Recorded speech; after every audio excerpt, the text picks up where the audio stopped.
वर्णन।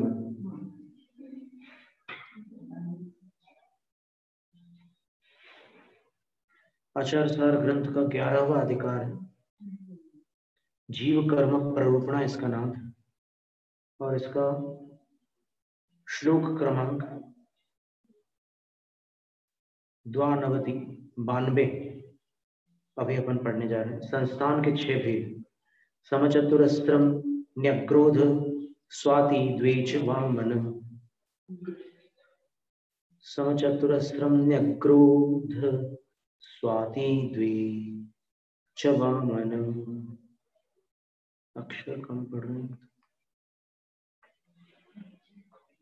न्यग्रो तक पढ़ना होगा। समचतुरस्त्रम न्यग्रो दस्वाति द्विच वामनम कुब्जम हुंडम इति प्रोक्तम संस्थानम षड्विधं जिनेन्द्र। जिनेन्द्र भगवान ने 6 आकृतियां बताई है जीवों की। एक समचतुरस्त्र आकृति होती है, दूसरी चतुरस्त्र का अर्थ चौरस होता है, तो दूसरी है न्यग्रोध। न्यग्रोध यानी वट वृक्ष जो होता है, तना ऐसा है और ऊपर का फैलाव बहुत अधिक हो जाता है, तो जिनके शरीर ऊपर से बहुत चौड़े होते हैं और नीचे एकदम सकरे होते हैं, वो न्यग्रोध परिमंडल कहलाते हैं। फिर स्वाति संस्थान है,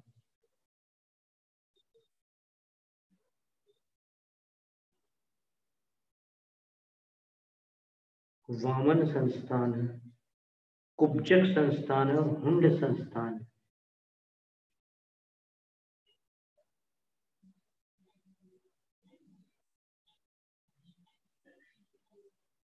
स्वाति का अर्थ सांप की बामी है, यानी जिसमें शरीर नीचे से बड़ा होता है, ऊपर छोटा होता है, वो स्वाति संस्थान है। ऊपर चेहरा वगैरह एकदम छोटा और नीचे पे पैर एकदम बड़े मोटे तगड़े, वो स्वाति संस्थान है। और फिर वामन संस्थान में शरीर बौना होता है, और कुब्जक संस्थान में पृष्ठ भाग में प्रदेशों का संचय अधिक होता है, कुबड़ा बोलते हैं ना वो। ये संस्थान नामकर्म के उदय से होती है ऐसी आकृति। फिर हुंडक संस्थान जो होता है उसमें इन सब का मिश्रण होता है।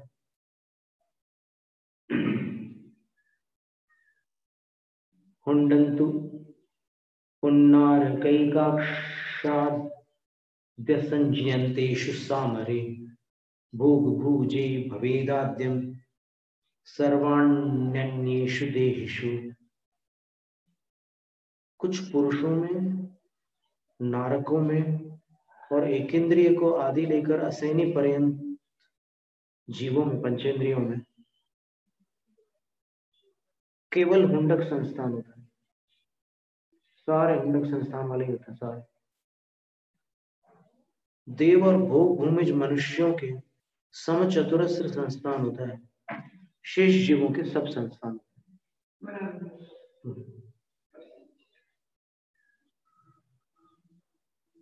एक अच्छा वर्गीकरण है ये आचार्य सार ग्रंथ में।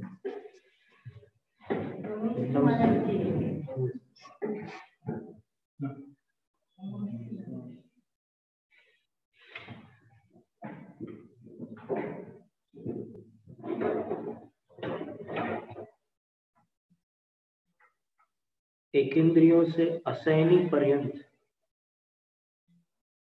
और कुछ मनुष्यों में और नारकों में हुंडक संस्थान होता है। देव और भोग भूमि वालों में समचतुरस्र संस्थान होता है, और अन्येषु देहेषु, अन्य जीवों में सभी संस्थान होते हैं। ये नियम बताया उन्होंने। फिर पृथ्वी का एक जीव का वर्णन, रस रत्न शिलालोह बालुका गैरिकादय मृगश्च पृथ्वी तत्कायाः पृथ्वी कायिकांगिनः।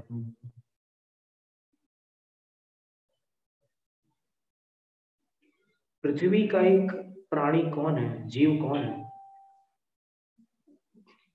तो नाम बता रहे।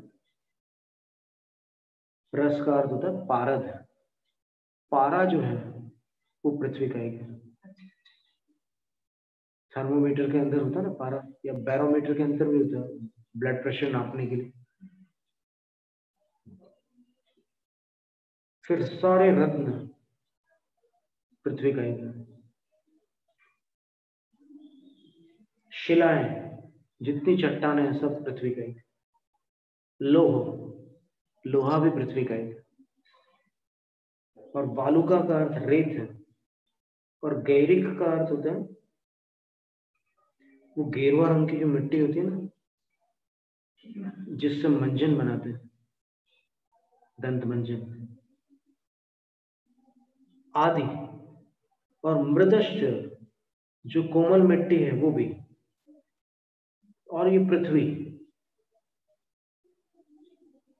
पृथ्वी है। तत्काया, उसको काय रूप से जिन्होंने अंगीकार किया वो पृथ्वी कायिक है।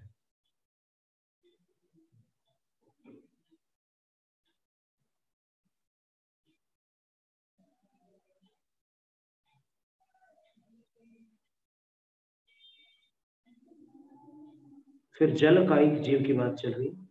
नदी नद समुद्रादि जल वर्षांबुसी करा शिव प्रालेयादयश्चापस तदपकाया स्वकायिका।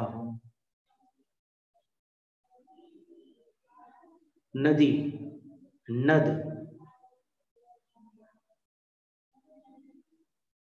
समुद्र आदि का जो जल होता है वो।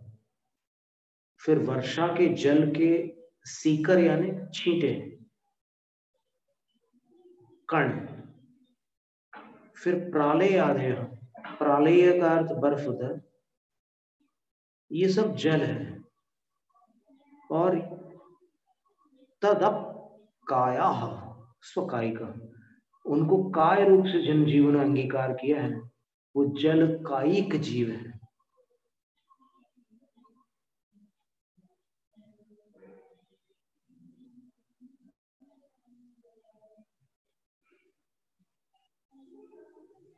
स्युरंगाराः स्फुलिंगाश्च ज्वालाश्चाप्यन्यवन्नयः तेजांसि तच्छरीरा ये ते तेजस्कायिकाः स्मृताः।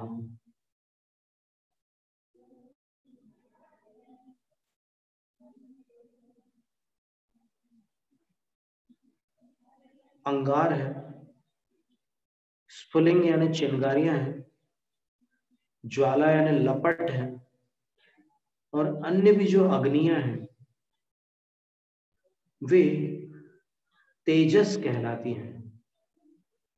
और तत्शरीराय, वे जिनके शरीर होते हैं, ते तेजस कायिका स्मृता, वो अग्नि कायिक जीव होते हैं, तेजस कायिक जीव होते हैं, अग्नि ही उनका शरीर है, ऐसे जीव। वातो वात्या महावाता व्यजनादि भवाश्रये ते वातास्तच्छरीराः स्युः रंगिनो वातकायिका। वात साधारण वायु, वात्या यानी वो वाती जो चक्रवात आदि होते हैं वो। और फिर महावात, महावात में फिर आंधी वगैरह, गोल घूमने वाले वात को चक्रवात कहते हैं। और आंधी जो होती है वो गोल गोल नहीं घूम रही है, लेकिन एकदम बहुत प्रचंड वेग के साथ जब पवन चलता है वो। और व्यजनादि भवाश्चर्य, ये पंखे आदि से उत्पन्न होने वाली भी जो वायु है उनको सबको वायु कहा गया है। और तत्शरीरा, वो जिनके शरीर बन चुकी हैं,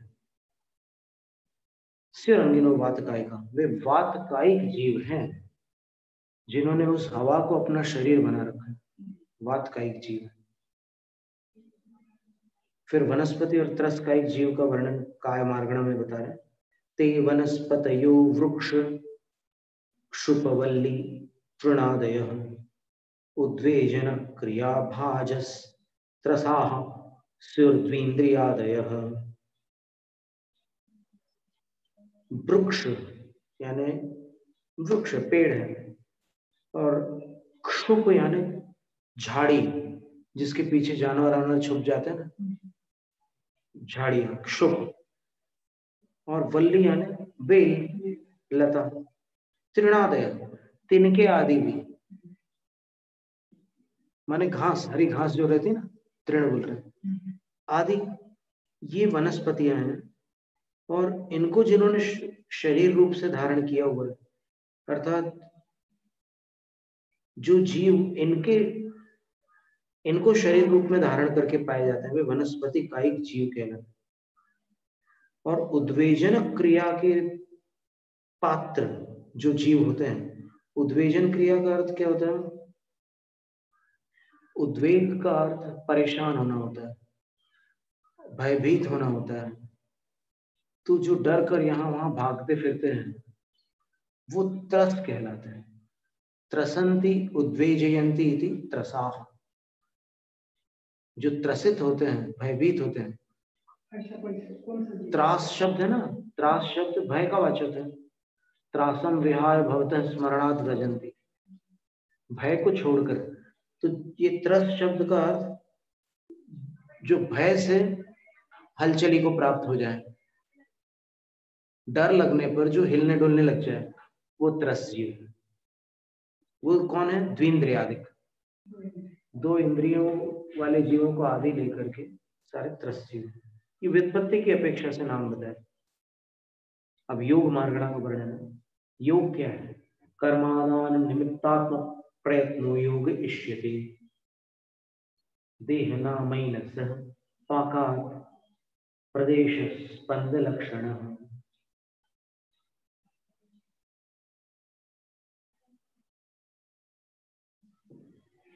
कर्मों के आदान में निमित्त भूत, अर्थात आश्रव में कारणभूत आत्मा के प्रयत्न को योग माना जाता है। प्रयत्न को, प्रवृत्ति को नहीं, प्रयत्न को। इसमें भेद किया है। वीरसेन आचार्य महाराज ने धवला की पहली पुस्तक में बताया कि प्रवृत्ति और प्रयत्न में क्या अंतर है। तो उनका कहना है कि प्रवृत्तियां तो तीनों एक साथ हो सकती है। आप बोलते बोलते हिल सकते हैं, सोच सकते हैं, लेकिन जो बोलने के पहले जो प्रयत्न हुआ है बोलने का, वो योग है। तो प्रयत्न हो चुका है, वो उसका काल सूक्ष्म है, अपनी पकड़ में नहीं आता। तो ये तीनों के प्रयत्न भिन्न होते हैं, एक काल में तीन योग एक साथ नहीं हो सकते। तो प्रयत्न का नाम योग है। और वह प्रयत्न कैसा है? तो बोले कर्मादान में निमित्त भूत है, कर्मों के आश्रव में कारणभूत है, उस प्रयत्न का नाम योग है। इसलिए जब तक योग रहेगा तब तक कर्मों का आश्रव अवश्यम भावी है।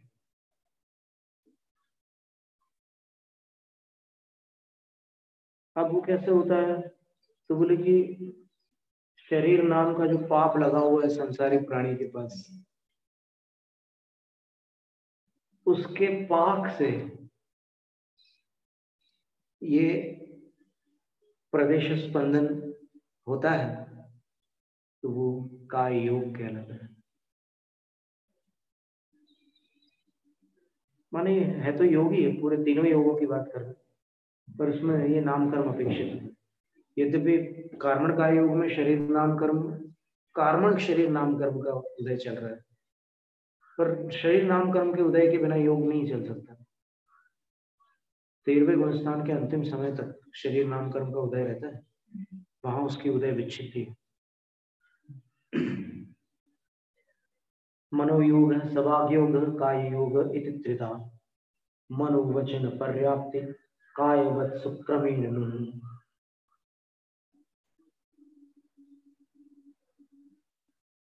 मनोयोग, वचन योग और काय योग, इस प्रकार से वह योग प्रसिद्ध योग है। 3 प्रकार का माना गया। किसके? नुः यानी आत्मा के। और क्रम से कौन से जीवों के पास होता है वो? तो मन पर्याप्ति जिनको प्राप्त हो चुकी है, वचन पर्याप्ति जिनको प्राप्त हो चुकी है, और जो शरीरवान है उनमें ये योग पाया जाता है। इस तरह योग का वर्णन किया है ना 100 श्लोक तक। फिर वेद मार्गणा का वर्णन, स्त्री पुमान षंड इत्येव भावा वेदास्त्रयोंगिषु ते स्त्री पुंषण् वेदैनः प्रदेशोदय संभवाः।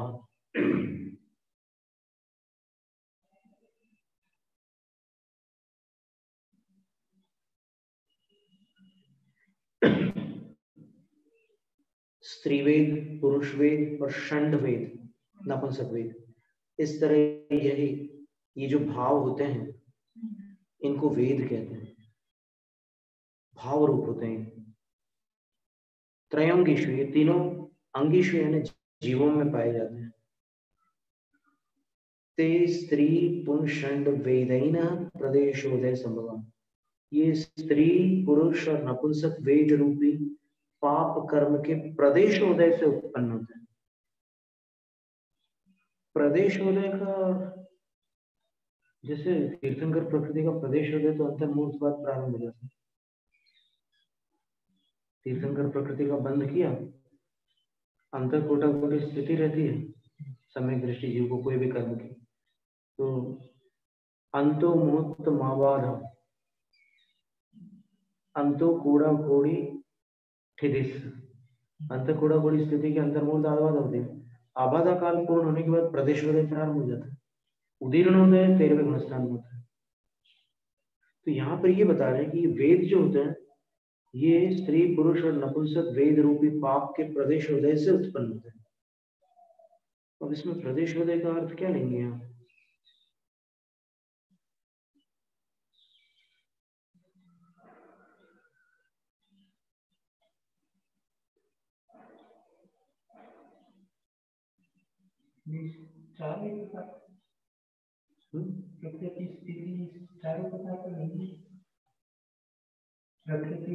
प्रदेश उदय का अर्थ उसके परमाणु उदय में आ जाता है। प्रदेश शब्द का अर्थ यहाँ परमाणु, तो बाकी तीन उसके साथ नहीं आएंगे। नहीं, ऐसा तो नहीं कह सकते, क्योंकि अभी सांप्रदायिक आश्रय हुआ है तो फिर उसमें सब तो स्थिति अनुभव वगैरह तो पड़ेगा ही पड़ेगा। प्रकृति तो है ही है, ये प्रदेश भी बता दिया उन्होंने। इसका समाधान कहीं देखना होगा कि प्रदेशोदय से होते ऐसा क्यों कहा गया है। यहाँ पर इस प्रश्न का उत्तर ढूंढना होगा। उदय से, या फिर ऐसा ले लें कि इसको प्रदेशोदय को अपन एक संज्ञा ना माने, केवल ये माने कि इनके परमाणुओं के उदय से होते हैं, तो अर्थ घटित हो जाएगा। एकदम सीधा सरल अर्थ ले लें तो फिर बन जाएगा। वो तीर्थंकर प्रकृति का जो प्रदेशोदय है उस प्रकार का ना लेकर सामान्य ले। फिर वेदों के स्वामी कौन है? अब ये जो वेद होते हैं ना, भाव वेद, इसके विषय में पंचसंग्रह में एक श्लोक है,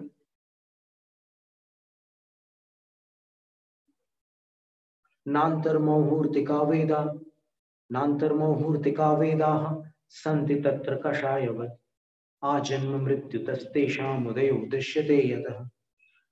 ये कषायों के समान अंतर्मुहूर्त तक उदय में रहने वाले नहीं होते वेद, क्योंकि जिनेन्द्र भगवान द्वारा इनका उदय आजन्म मृत्यु तक दृश्यते, जन्म से मरण तक देखा गया है।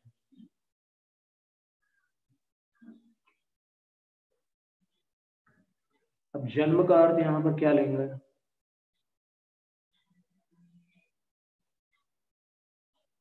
जब वो जीव पर्याप्तियां पूर्ण कर रहा है, निर्वृत्य पर्याप्तक हो चुका है और पर्याप्तक हो गया, तो समझ लीजिए कि वो जन्म ले चुका, फिर शरीर की रचना बाद में होती रहेगी। पर ये भाव वेद है, इसका उदय वहीं से रहेगा, मरण तक के एक ही रहता है, वो बदल नहीं सकता। बल्कि रसायनों के द्वारा और सर्जरी के द्वारा शरीर में तो कई पुरुषों को स्त्री बना दिया जाता है, स्त्रियों को पुरुष बना दिया जाता है। ऐसे ऐसे रसायनों का प्रयोग करते हैं तो वो ऐसा हो जाता है, उसको सर्जरी होती है। यहाँ भारत में भी होती है, विदेशों में भी होती है। तो द्रव्य वेद परिवर्तित हो जाता है उस हिसाब से देखें तो, यानी स्त्री को पुरुष बना देते हैं, कुछ खर्चा आएगा लेकिन वो हो जाएगा काम। उसमें नेट पर आप देखना सेक्स चेंज सर्जरी, तो वो सारी जानकारी दे देगा वो, कितने लोग बदल चुके हैं। ऐसा सुनते हैं कि मंडी बामोरा में 2 सहेलियां थी, वो एक दूसरे को नहीं छोड़ना चाहती थी, तो उसमें से एक जो है वो पुरुष बन गया और दोनों ने शादी कर ली।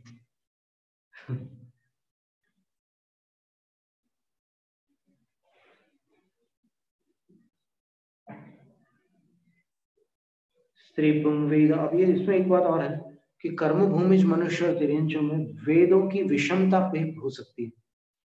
वेदों की विषमता का मतलब ये है कि आपके भावों का जो उदय है वो मान लो स्त्री वेद का है, लेकिन ये शक्य है कि नाम कर्म का उदय उससे विपरीत चल रहा हो, तो शरीर आपका पुरुष जैसे है, भाव स्त्री जैसे हो रहे हैं, अथवा शरीर स्त्री जैसा और भावों से पुरुष वेद का उदय है, अथवा नपुंसक वेद का उदय है।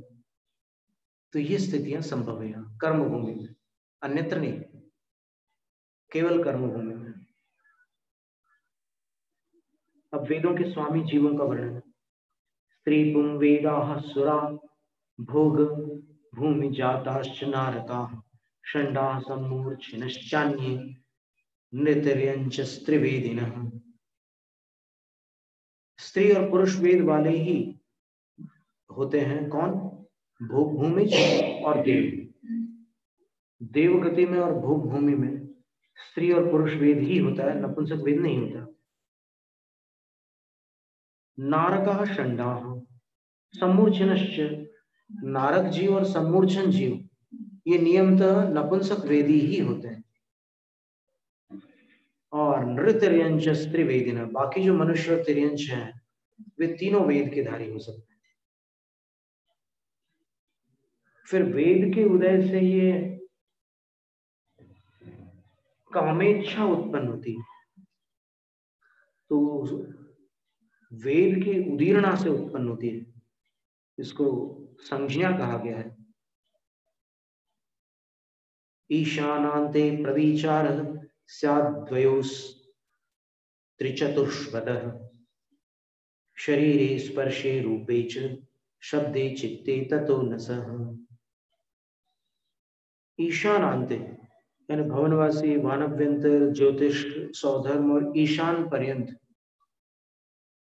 जितने देव और देवियां हैं, शरीरे प्रविचार स्यात्, उनमें शरीर में पर प्रविचार होता है। फिर उसके ऊपर 2 स्वर्गों तक सानत कुमार और महेंद्र स्वर्ग में स्पर्श से प्रविचार होता है, और प्रविचार का अर्थ काम क्रीड़ा है, स्पर्श से हो जाता है उनका। फिर अतः चतुर्षु, इसके बाद त्रिचतुर्षु, इसके बाद 3, इनको युगल लेना है या फिर स्वर्ग को गिन करके लेना है?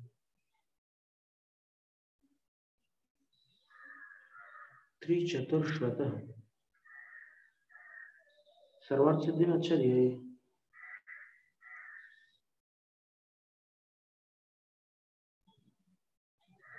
लालाराम पंडित जी ने लिखा है, भवनवासी, वेंतर, ज्योतिष और सौधर्म ईशान स्वर्गों में मनुष्यों के समान शरीर से प्रविचार होता है।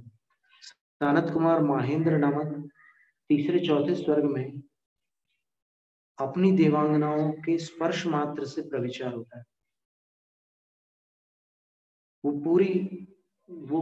क्रिया नहीं करते, छूने मात्र से उनका प्रविचार हो जाता है। 5वें, 6ठे, 7वें, 8वें स्वर्ग में अपनी देवांगनाओं के सुंदरता को देख करके ही वो तृप्त हो जाते हैं। फिर 9वें, 10वें, 11वें, 12वें स्वर्ग में देवांगनाओं की ध्वनि सुनकर, उनकी आवाजें सुनकर, हंसी और जो भी उनकी बोलियां हैं उनको सुनने मात्र से उनको ये प्रविचार का सुख प्राप्त हो जाता है। 13वें, 14वें, 15वें, 16वें स्वर्ग के देवों में देवांगनाओं के स्मरण मात्र से मन प्रविचार हो जाता है। इस तरह 16 स्वर्गों तक देवों में प्रविचार बतलाया है। आगे स्वर्गों के ऊपर जो कल्पातीत विमान है, 9 ग्रैविक, 9 अनुदिश और 5 अनुत्तर, वहां काम संबंधी विकार होता ही नहीं, प्रविचार होता ही नहीं। इसलिए वे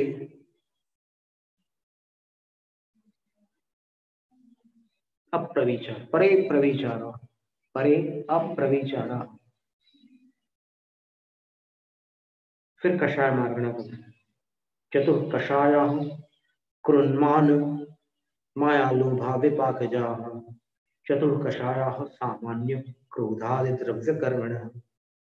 चार कषाय जो होती हैं, क्रोध मान माया लोभ, वो विपाकजाः औदयिक है, उदय से जन्म लेने उत्पन्न होने वाली है।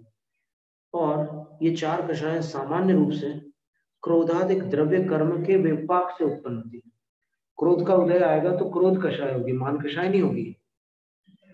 माया का उदय आएगा तो आपको लोभ कषाय नहीं होगी, माया कषाय होगी। ऐसा है, आपको नहीं, मतलब सबको। फिर ज्ञान मार्गणा और संयम मार्गणा। फिर कषाय मार्गणा में फिर और भी भेद करते हैं उसमें। चतु कषाय दो बार लिखा है, तो चार कषाय तो क्रोध मान माया लोभ हो गई। फिर चार कषाय देखो तो आनंदानुबंधी, अप्रत्याख्यानावरण, प्रत्याख्यानावरण और संज्वलन, ऐसी चार कषाय दी। ज्ञानमष्ट विधं ज्ञातम् पुरास्तेन सप्त संयमाः चारित्र पंचकंदेश संयमा संयमान्वितम् प्रत्याख्यान कषायोद येन स्याद्देश संयमः विविधा संयमो भावो प्रत्याख्यान कषायोद। ज्ञान 8 प्रकार का जाना गया है। फिर संयम मार्गणा में बताया पुरास्त्यो सप्त संयम, 7 प्रकार के संयम होते हैं। 5 प्रकार के तो चारित्र हो गए, वो भी संयम मार्गणा में है। और देश संयम और असंयम से युक्त 5 चारित्र को लेंगे तो 7 प्रकार की संयम मार्गणा के साथ भेद है। कौन से 5 चारित्र कौन से हैं? सामायिक क्षेत्र की स्थापना, परिवार विश्व की सूक्ष्म संप्रदाय, ये था क्या? और फिर संयम और असंयम, इन सबको मिला लो तो फिर वो संयम मार्गणा कहलाती है। प्रत्याख्यान कषाय के उदय से देश संयम होता है। और नाना प्रकार का जो असंयम भाव है वह अप्रत्याख्यान कषाय के कारण होता है। दर्शनं ग्रहणं सामान्यात्मनस्तच्चतुर्विधम् अचक्षुरचक्षुरवधिः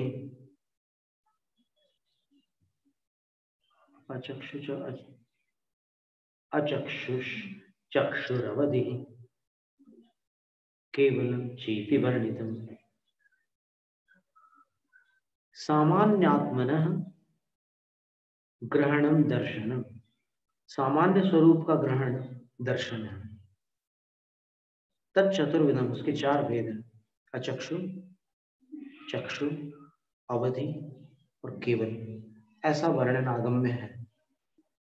चक्षु शेषेन्द्रिय ज्ञान हेतु चक्षुरचक्षुषी विभंगावधि हेतु स्यादेकं त्ववधिवर दर्शनम। ये खास जानकारी की बात है।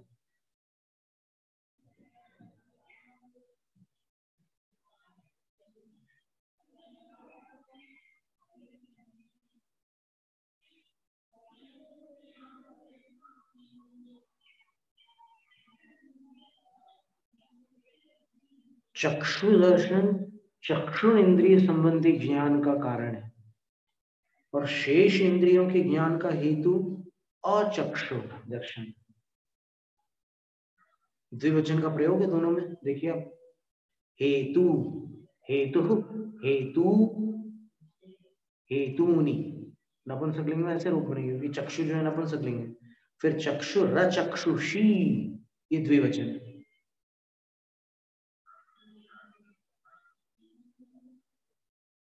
और बहुवचन में क्या बनेगा?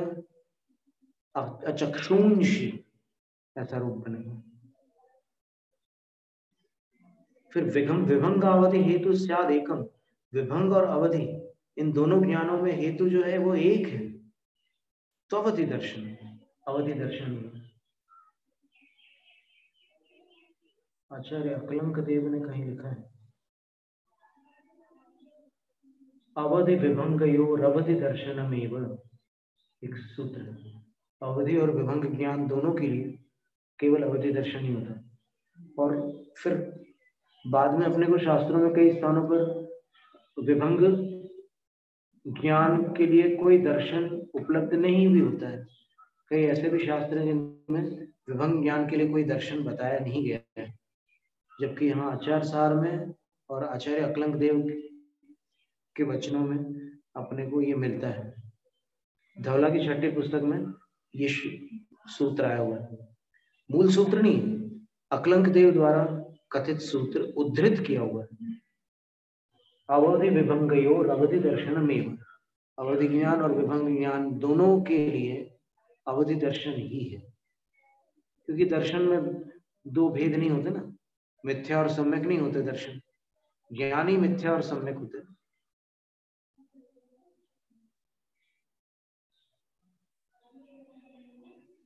चक्षुर चक्षुरवधि दर्शनावरणेन साम क्षयोपशमतश्चक्षुर दर्शनादित्रयम् भवेत्। चक्षु अचक्षु और अवधि दर्शनावरण, ये जो एनस है, पाप है, इन तीन पापों के क्षयोपशम से चक्षुर दर्शन आदि त्रयम् भवेत्, चक्षुर आदि तीन दर्शन होते हैं। चक्षुर दर्शनावरण के क्षयोपशम से चक्षुर दर्शन होगा, अचक्षुर दर्शनावरण के क्षयोपशम से अचक्षुर दर्शन होगा, और अवधि दर्शनावरण के क्षयोपशम से अवधि दर्शन होगा। अपन चक्षुर दर्शनावरण बोलते हैं संस्कृत में, चक्षु दर्शनावरण नहीं बोलते संस्कृत में, क्योंकि वो चक्षुष शब्द है। चक्षुष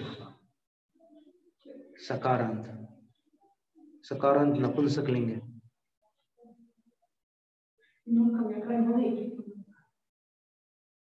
चल रहा उनका व्याकरण चालू है। तो ये तीन प्रकार के दर्शन ऐसे होते हैं। समं केवल बोधेन केवल दर्शनम भवे, निजावरण निशेष क्षयात् क्षायिक मक्रमात्।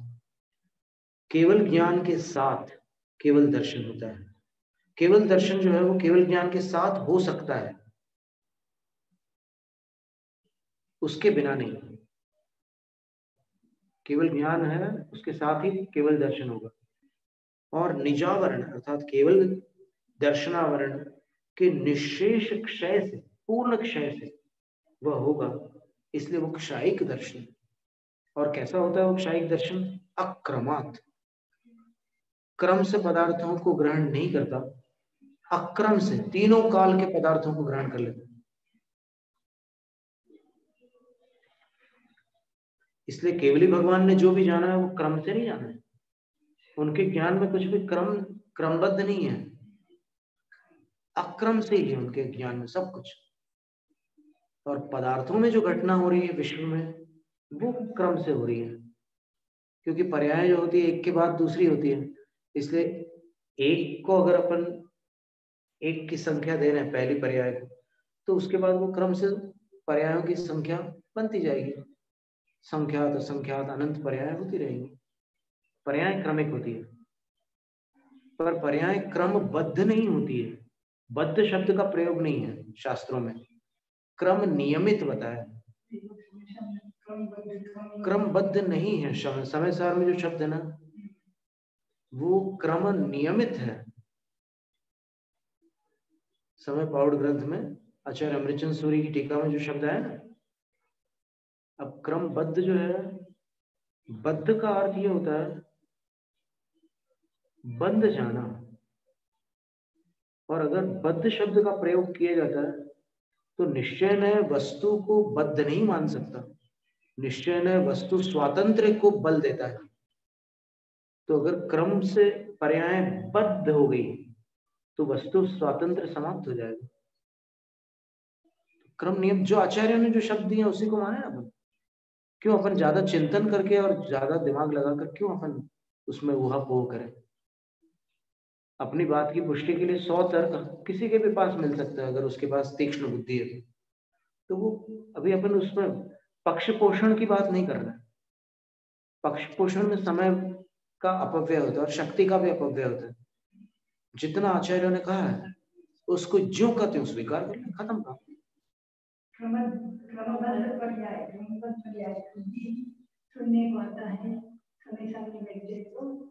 क्रमबद्ध पर्याय समय सार में नहीं है माता जी।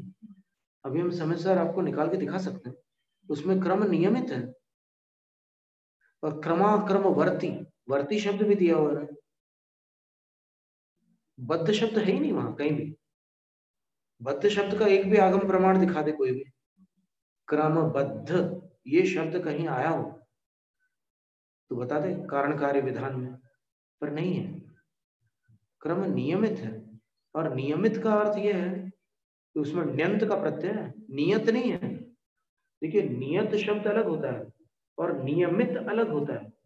नियत का अर्थ यह है कि अपने आप में ही नियत है, और नियमित का अर्थ यह है कि जो नियत कराई गई है उसको नियमित कहते हैं। दोनों में अंतर, व्याकरण का ज्ञान होना आवश्यक है, और जो भी वैयाकरण सुन रहे हो इसको, वो अच्छी तरह हमारी बात को समझ जाएंगे कि नियत और नियमित में क्या अंतर है। धातु सेम है, धातु वही है, लेकिन एक में कारित संज्ञक है और एक में कृत है। तो पर्याय क्रम नियत नहीं है, पर्याय क्रम नियमित है। नियमित कहने से निमित्त को भी वहां पर स्थान मिलता है।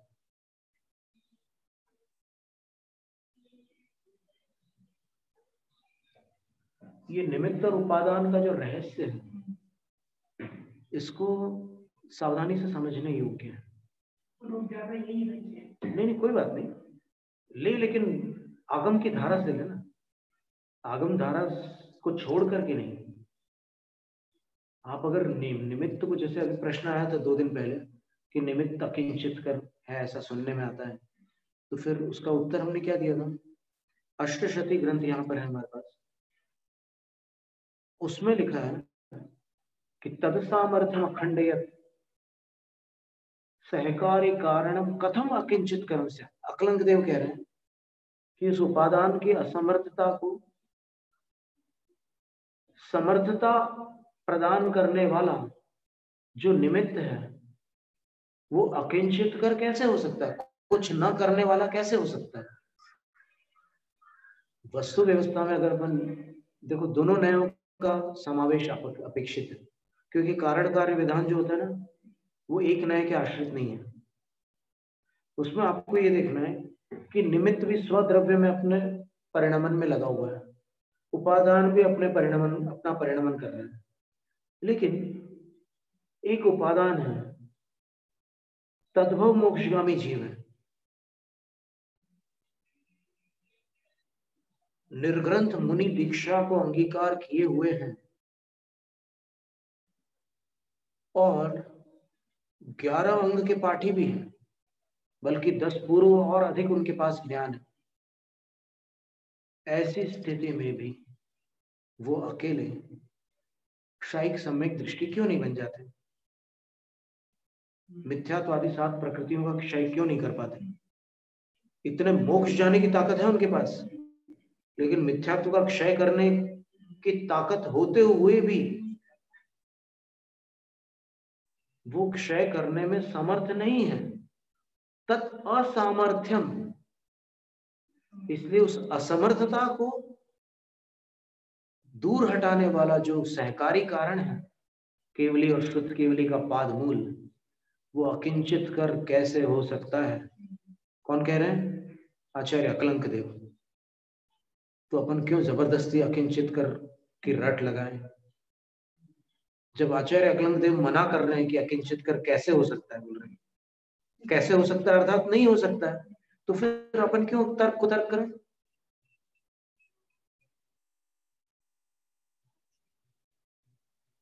इसमें ऐसा लग रहा है, देखो हमें ऐसा लगता है कि उनको भय है कि हम अगर निमित्त को उसमें कार्य में वो मानेंगे तो फिर निमित्ताधीन दृष्टि हो जाएगी हमारी। तो ये बात याद रखने की अपने को कि समय पहाड़ ग्रंथ में निमित्त का निषेध नहीं है, निमित्ताधीन दृष्टि का निषेध है। तो आप तो निमित्त को ही अकिंचित कर कह रहे हो। निमित्त को अकिंचित कर कहने से क्या हुआ? निमित्ताधीन दृष्टि तो छूटी नहीं। क्या छूटा? निमित्त ही छूट गया। तो उल्टा हो गया कि नहीं काम?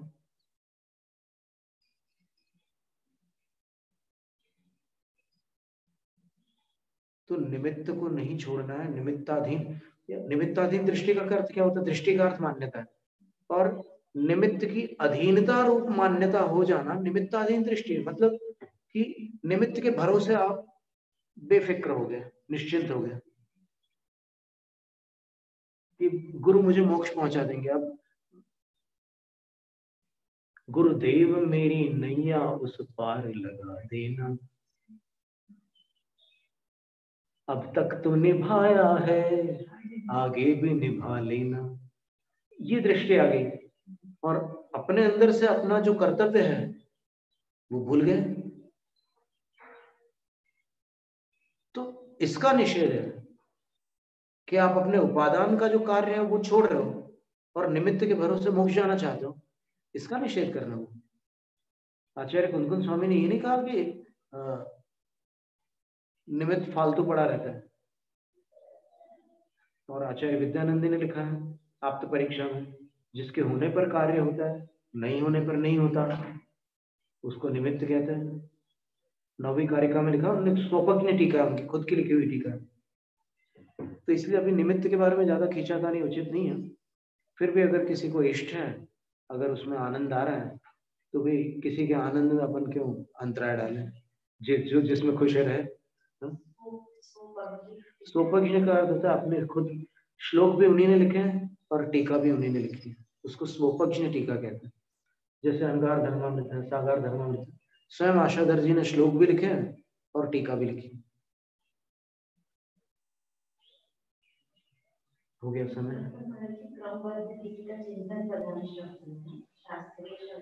नहीं, क्रमबद्ध फिर उनमें से कुछ विद्वानों का ऐसा अभिमत है कि हम लोग गुजराती में क्रमबद्ध बोलते थे, तो फिर वो इतना चल पड़ा कि वो हिंदी में भी चलने लगा।